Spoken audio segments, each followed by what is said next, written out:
Good evening, and thank you for tuning in to GUTV's second installment of The Think Tank. I'm Rob Harris, your host. Tonight, we're going to be looking at religion and the youth of our society.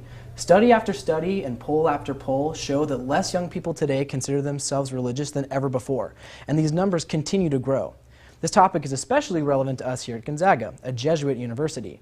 So we'll be joined by two Gonzaga professors and our Director of University Ministry to discuss this and what it means for the future of institutional religion. We will also be joined by a Gonzaga student who will share his journey out of the religion of his youth. But first, we're going to hear from our social media producer, Tessa Helber, who's in the Tweet Suite. She's going to give us some background on this exodus from faith.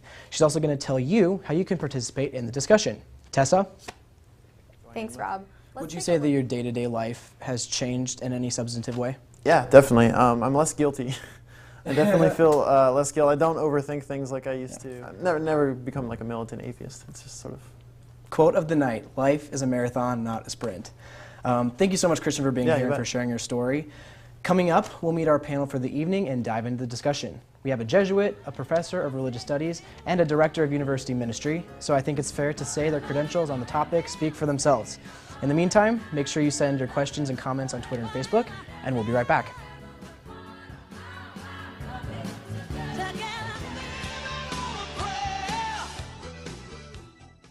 Welcome back to the Think Tank. Please remember that you can be a part of the discussion by tweeting us and posting on our Facebook page.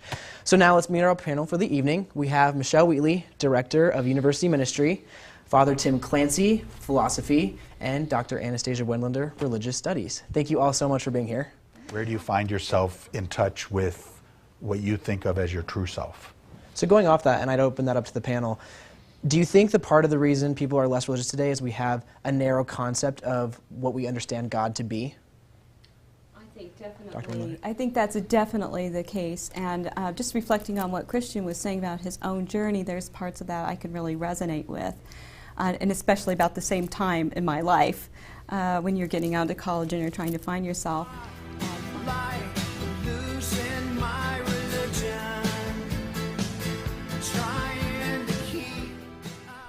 Welcome back to the Think Tank. Please remember that you can be a part of the discussion by tweeting us and posting on our Facebook page.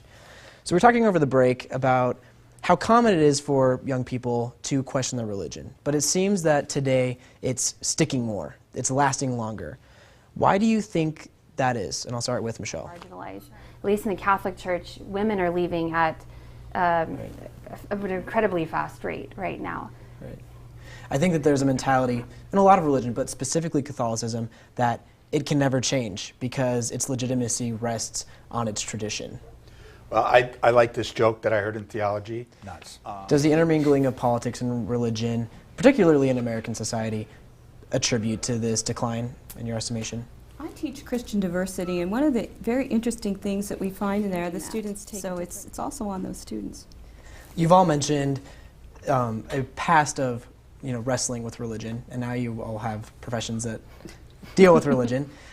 So I think for the last question of the night, I'd like to ask you each to share one thing that you gained through that wrestling process that has shaped who you are today. Dr. Wendlander, let's start with you. I think that's a great place to leave it for tonight. And that concludes our Think Tank. I'd like to thank our panelists, Michelle Wheatley, Father Clancy, Dr. Wendlander, our student guest, Christian Vossler, and I'd also like to thank you for tuning in, for participating in the discussion on social media, and make sure you tune in on Tuesday, November 25th for our second Harvest Cooking Challenge in celebration of Thanksgiving. And from all of us here at GUTV, good night.